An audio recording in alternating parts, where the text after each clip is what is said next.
Anwar tolak tawaran kerusi parti lain, kekal dengan UMNO.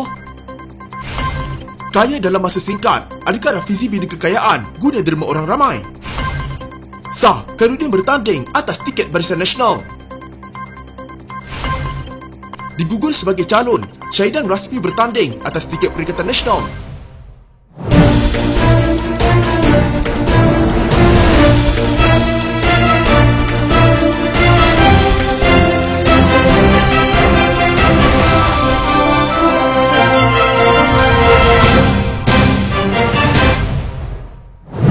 Penyandang kerusi Parlimen Ketereh Tan Sri Anwar Musa yang tidak dicalonkan semula oleh Barisan Nasional bagi mempertahankan kerusi itu mengakui telah menolak tawaran beberapa parti lain termasuk Perikatan Nasional yang ingin mencalonkannya di kerusi itu pada pilihan raya umum ke-15. Anwar yang juga Ketua UMNO Ketereh berkata beliau juga mengetahui bahawa calon Perikatan Nasional Meja Jeneral Besara Datuk Clear Muhammad Noor yang telah diumumkan untuk bertanding di kerusi tersebut masih belum menerima watikah pelantikan kerana tawaran bertanding di kerusi itu telah diberikan kepadanya. Tak payah selindunglah, bukan nak berahsia pun, tetapi memang sampai saat ini begitulah. Tetapi Clay kalaupun kawan saya, kenapa saya nak potong rezeki dia? Jadi saya beritahu kepada kawan-kawan saya, parti yang nak bawa saya, janganlah bergaduh sesama mereka. Cukuplah UMNO bergaduh sesama UMNO kerana saya. Tak naklah saya begitu jadi nanti. Akhirnya saya menyebabkan banyak orang susah. Lebih baik saya susah seorang, katanya dalam sidang media selepas menghadiri majlis penyerahan watikah calon-calon PR15 Barisan Nasional Kelantan di Kota Baru. Anwar berkata beliau menolak tawaran yang diberikan kerana mempunyai prinsip untuk kekal bersama UMNO. Ada yang berkata, esok masih ada lagi, boleh buat kejutan. Pada saya ini soal prinsip dan pegangan. Saya berterus terang, kalau ajak masuk parti lain, saya tak boleh. Bukan benci parti lain, tetapi memang pegangan saya begitu, katanya. Sementara itu Anwar berkata, beliau akan membantu calon Barisan Nasional Parlimen Ketereh, Marzwani Adila Arifin untuk mempertahankan kerusi tersebut pada PR15. Sebagai orang lama UMNO bahagian Ketereh, beliau bersedia untuk berkorban untuk Marzwani kerana ibu bapa calon muka baru itu merupakan tulang belakangnya sepanjang berkhidmat di kawasan parlimen itu. Sejak arwah ayah dia Marzwani masih hidup, dia telah menyokong saya. Malah ibunya juga sehingga kini menjadi penyokong saya.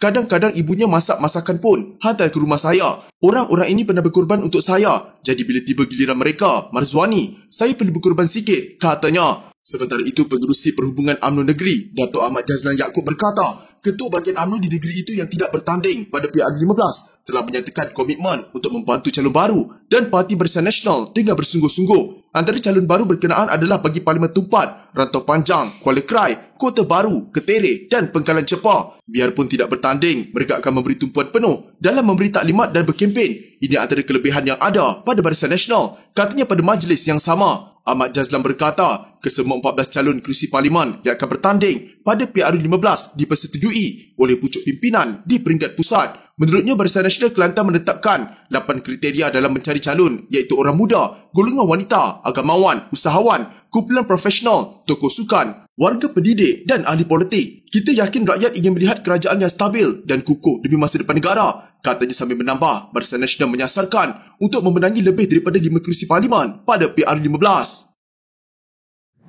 Penyandang kerusi Parlimen Batu Pahat Muhammad Rashid Hasnon mempersoalkan sama ada jika timbalan Presiden PKR Rafizi Ramli membina kekayaannya dengan menggunakan sumbangan orang ramai. Dalam satu kenyataan, Rashid yang pernah berpaling tadah daripada PKR ke Bersatu menggesa Rafizi menjawab beberapa soalan mengenai pegangannya dalam syarikat Invoke Solution Sendian Berhad demi kepentingan accountability awam. Adakah Rafizi bersetuju Invoke menerima sokongan awam termasuk melalui beberapa cara kutipan dana walaupun beliau telah memasukkan wang beliau sendiri? Adakah Rafizi bersetuju bahawa saham Invoke yang kini bernilai berjuta-juta ringgit adalah sebab sokongan orang ramai dan publicity terhadapnya untuk mendapatkan pilihan raya yang adil? Mengapakah setelah diumumkan pada tahun 2017 bahawa Invoke bukanlah bertujuan untuk mendapatkan keuntungan peribadi termasuk pemegang saham, beliau menyimpan saham yang telah berkali ganda nilainya sebagai harta peribadi beliau dalam memegang kepada kenyataan beliau sendiri pada tahun 2017 bahawa Invoke adalah satu entiti tidak berasaskan keuntungan atau non-profit? Adalah Rafizi akan menubuhkan suatu amanah atas saham-saham untuk kepentingan awam atau beliau masih terus memegang saham itu sebagai milik peribadi beliau? Soal Rashid. Kenyataan itu dibuat susulan tindakan Rafizi pada 2 November lalu yang mengisytiharkan hartanya sebelum bertanding di kawasan Parlimen Pandan. Invoke ditubuhkan oleh Rafizi kononnya untuk kepentingan awam. Invoke telah merayu dan menerima sokongan orang ramai melalui beberapa cara kutipan dana, kata Rashid. Tambahnya, Rafizi tidak boleh menafikan perkara ini kerana maklumat tersebut boleh didapati melalui laman web pemimpin PKR itu. Adalah satu perkara yang tidak boleh dipertikaikan bahawa Invoke dibina berasaskan sokongan orang ramai. Orang ramai yang menyokong Invoke kerana mereka dijamin oleh Rafizi bahawa Invoke wujud untuk memastikan pilihan raya yang adil. Mereka menyokong untuk satu tujuan yang murni, bukan untuk memperkayakan mana-mana individu. Tetapi bukankah kini jelas bahawa Rafizi telah diperkayakan oleh Invoke? Saham tersebut bernilai 16.7 juta ringgit kini menurut pengisytiharan beliau sendiri, kata Rashid sambil mendakwa bahawa pegangan Rafizi dalam syarikat itu bernilai 16.7 juta ringgit sekarang. Rafizi sebelum ini berkongsi bahawa sehingga 31 Oktober lalu, aset bersihnya bernilai 18,851,350 ringgit, hanya lebih 1.1 juta dalam simpanan dan KWSP, manakala 16.7 juta ringgit melalui pegangannya dalam syarikat Invoke Solution Sendian Berhad. Walaupun Rafizi tidak menjual atau melupuskan saham tersebut dalam masa terdekat, ia bernilai jutaan ringgit kekayaan yang beliau memiliki. Sumber kekayaan ini adalah inisiatif berciri kepentingan awam iaitu Invoke. Beliau telah mengaut keuntungan dan keuntungan yang begitu lumayan. Rakyat biasa Malaysia hanya sekadar mampu bermimpi untuk mengecapi 16 juta ringgit walaupun bekerja keseluruhan riwayat hidup mereka, kata bekas pemimpin PKR itu. Rashid berkata timbalan Presiden PKR itu juga gagal menyatakan bahawa saham tersebut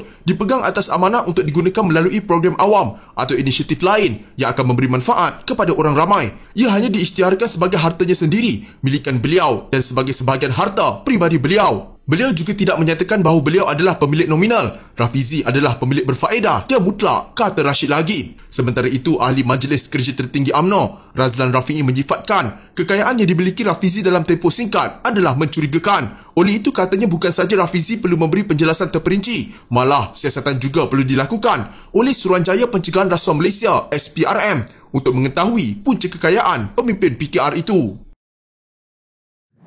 Seorang lagi bekas pemimpin PAS sah bertanding di bawah Barisan Nasional dalam PRU15. Setiausaha Agung Barisan Nasional Zamri Kadir mengumumkan bekas ahli jawatan kuasa pusat PAS Khairuddin Amar Razali akan mempertahankan kerusi Parlimen Kuala Nerus menggunakan tiket Barisan Nasional. Zamri turut mengesahkan pengerusi UMNO Selangor Nur Omar digugurkan di kerusi Parlimen Tanjung Karang apabila menamakan Habibah Muhammad Yusof sebagai calon di situ. Dalam kenyataan, Zamri mengemukakan senarai calon di 7 kerusi parlimen yang tidak diumumkan ketika acara pengumuman Selasa lalu. Daripada 7 kawasan ini, 2 kawasan iaitu Tumpat dan Kuala Nerus menyaksikan Barisan Nasional menampilkan 2 calon secara direct kandidat atas sifat keterbukaan dan perpaduan, kata Zamri. Cik Abdullah adalah bekas Setiausaha PAS Kelantan dan juga penyandang kerusi Parlimen Tumpat. Dia antara beberapa penyandang yang tidak disenaraikan sebagai calon PAS dalam PRU kali ini. Terdahulu hari ini, pengerusi Barisan Nasional Kelantan Ahmad Jazlan Yaakob mengumumkan Cik Abdullah bakal bertanding di Tumpat menggunakan tiket Barisan Nasional. Sementara itu, pengumuman A. Kohilan Pillai sebagai calon di kerusi Parlimen Batu menjawab pertikaian antara MCA dan MIC berhubung parti mana yang akan mewakili Barisan Nasional di situ.